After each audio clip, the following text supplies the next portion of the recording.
इस प्रकार का बजट पेश होगा, क्योंकि इसके पहले भी 5 मिनी बजट एक प्रकार से सरकार के द्वारा पेश किए जा चुके हैं। कई पैकेज की घोषणा हुई है, जिसमें एक आत्मनिर्भर भारत का भी पैकेज महत्वपूर्ण है। तो मैं समझता हूं कि यह बहुत ही ये शानदार बजट है और इसकी जितनी भी प्रशंसा की जाए वह कम है।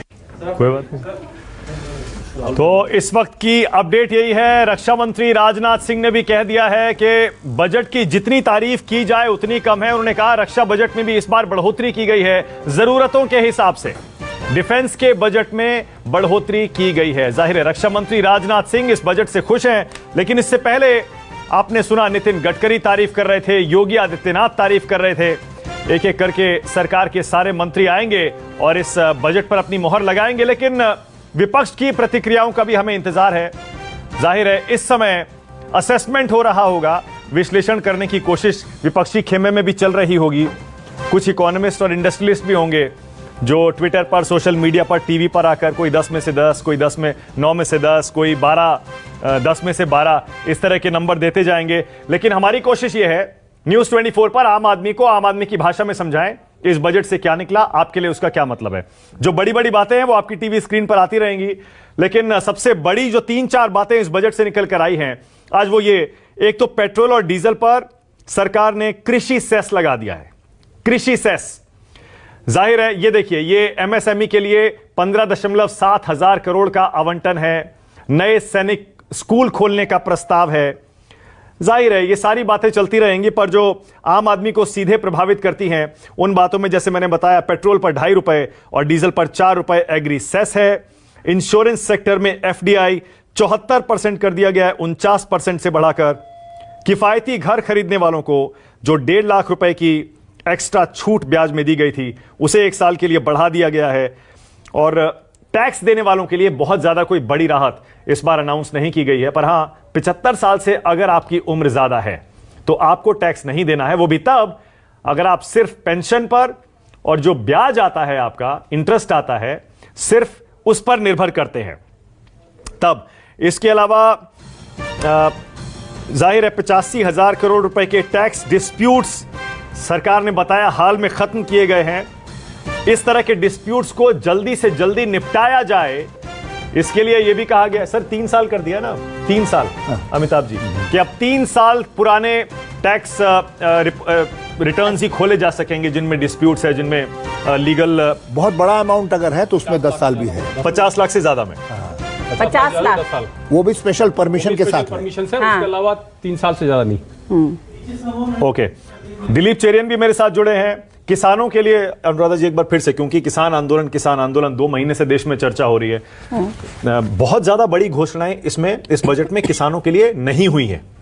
उससे क्या संदेश जाता है? क्या सरकार किसानों से जो अगले दौर की बातचीत होने वाली है उसके लिए कुछ अपने हाथ में रखे हुए है ताकि किसानों को खुश करने के लिए बजट में, क्योंकि दे दिया तो उस बातचीत में, बार्गेनिंग में उसका इस्तेमाल नहीं हो पाएगा। बिल्कुल बिल्कुल यही बात है मानक, कि बार्गेनिंग के लिए सरकार को कुछ तो रखना होगा ना, तो इसलिए सरकार ने उसे रखा हुआ है अपने हाथ में। किसानों के लिए बहुत कुछ ऐसा कुछ नहीं किया है, मूलभूत कुछ नहीं किया है, लेकिन हाँ एक चीज जो है वो है कि जो सेस लगाया है, कृषि सेस जो लगाया है पेट्रोल और डीजल पर, अब वो किस रूप में किसानों को दिया जाएगा? या तो जो इंफ्रास्ट्रक्चर, एग्रीकल्चर इंफ्रास्ट्रक्चर एग्जैक्टली उसके थ्रू दिया जाएगा, लेकिन उसके साथ साथ जो वो लगाया गया वो ऑलरेडी जो आपके एक्साइज ड्यूटी का पार्ट है उसी से निकाला गया है, उसे एक्स्ट्रा नहीं लगाया।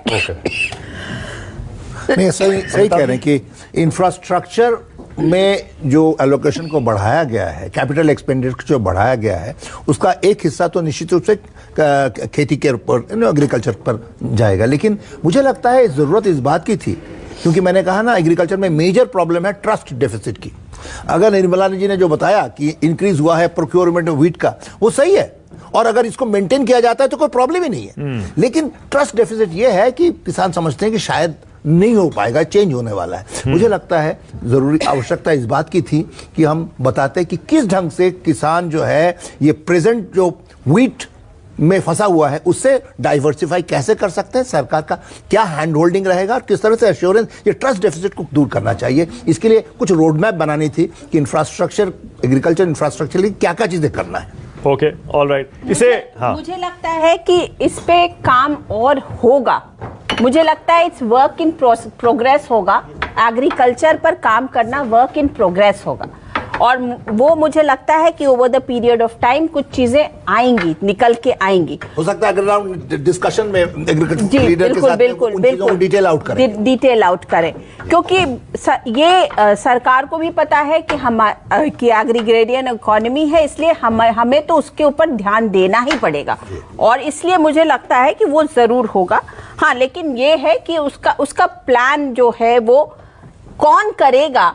शायद हो सकता है सरकार ये इस पे डिपेंडेंट थी कि वो जब प्राइवेट सेक्टर का इन्वेस्टमेंट्स इस पे आएंगे तो वो एक फिर मैप आउट होगा, लेकिन अभी वो मसला थोड़ा फंसा हुआ है, मे बी थोड़े दिन में ठीक हो जाएगा। राइट, आपकी टीवी स्क्रीन पर देखिए क्या सस्ता क्या महंगा। सबको इंतजार रहता है हर साल जब भी बजट आता है ये जानने का कि आपकी हमारी जेब पर क्या असर पड़ रहा है। तो ये ऊपर देखते रहिए क्या महंगा हो रहा है, क्या सस्ता हो रहा है। विदेशी सामान जो है वो ध्यान रखिएगा, वो महंगा हो रहा है। सरकार की कोशिश है आत्मनिर्भर भारत, यानी कि देश में जो प्रोडक्ट्स बन रहे हैं, मेक इन इंडिया और मेड इन इंडिया, दोनों को बढ़ावा देना है। लोग वोकल फॉर लोकल हो जाएं, यहां का सामान खरीदें। इसीलिए विदेशी सामानों पर टैक्स बढ़ाया गया है, उनको महंगा किया गया है, और देसी सामान को सस्ता करने की कोशिश सरकार ने यहां पर की है। जो इनकम टैक्स देने वाले हैं उनके लिए, जैसे मैंने पहले बताया, कोई बहुत बड़ी राहत इस बजट में नहीं है। बड़ी बड़ी बातें हम आपको दिखाते रहेंगे। आप कितने नंबर देंगे इस बजट को 10 में से, और मेन पॉइंट्स 3 आपके हिसाब से?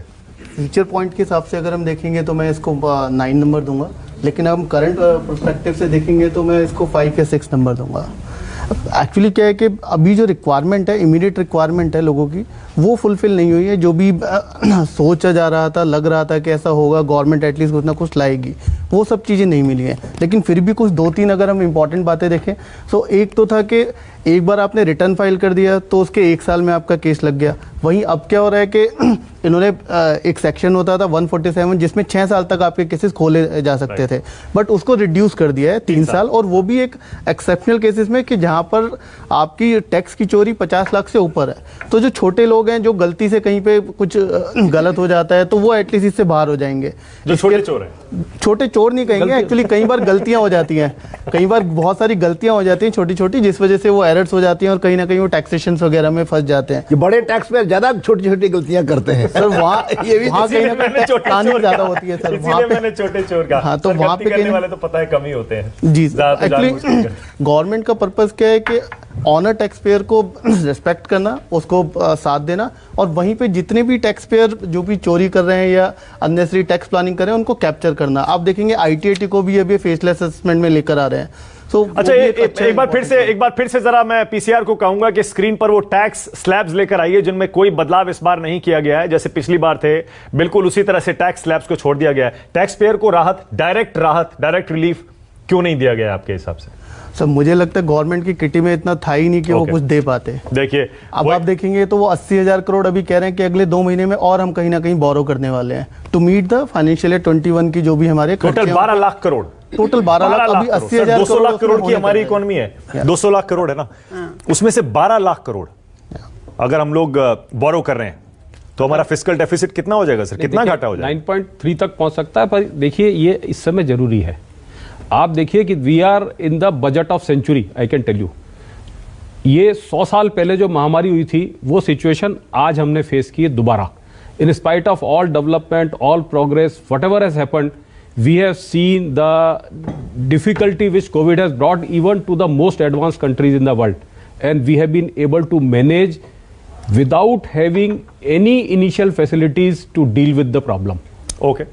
ऑल राइट, यानी सरकार ने देखिए फिस्कल डेफिसिट की चिंता इस बार नहीं की है, क्योंकि किसी भी तरह से कोरोना काल से इकोनॉमी को, अर्थव्यवस्था को उबारना है, लोगों को पैसा देना है, सरकारी खर्च बढ़ाना है। इसीलिए मार्केट से इस बार 12 लाख करोड़ बोरो किया जा रहा है, उधार लिया जा रहा है। सीधे आपको दिलीप चेरियन से एक कमेंट ले लेता हूं मैं, उसके बाद फिक्की ले चलूंगा जहां से मनीष जुड़ गए हैं।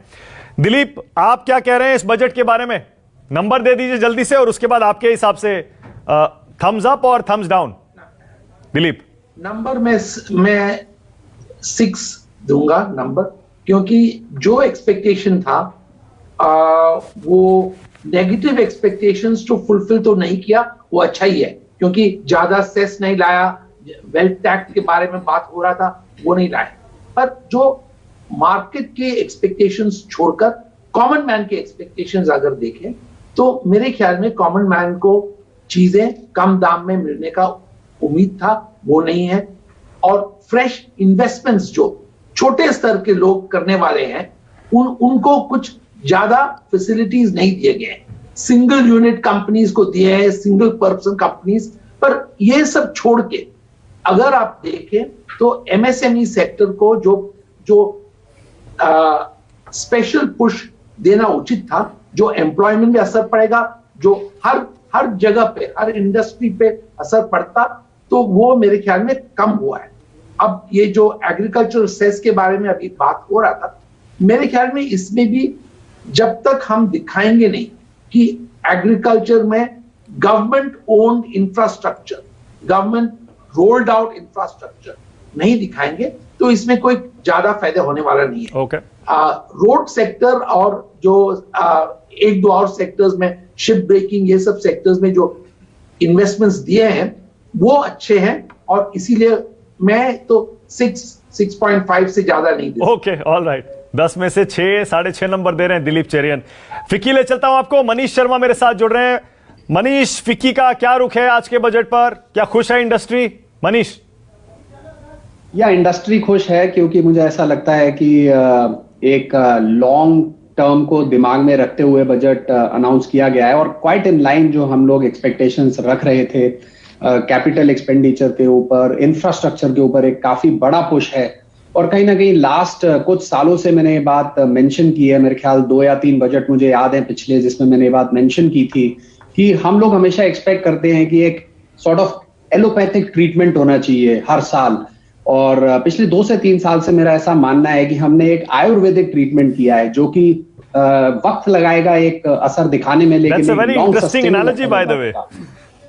या तो मेरा ऐसा सोचना है कि इन लाइन विद दिस। और एक और चीज मैं बोलना चाहता हूं जो आपने डेफिनेटली नोट की होगी लास्ट ईयर, कि ऑनरेबल एफएम ने एक स्ट्रक्चर्ड अप्रोच बताई थी जिसके अंदर उन्होंने फोकस एरियाज आइडेंटिफाई किए थे।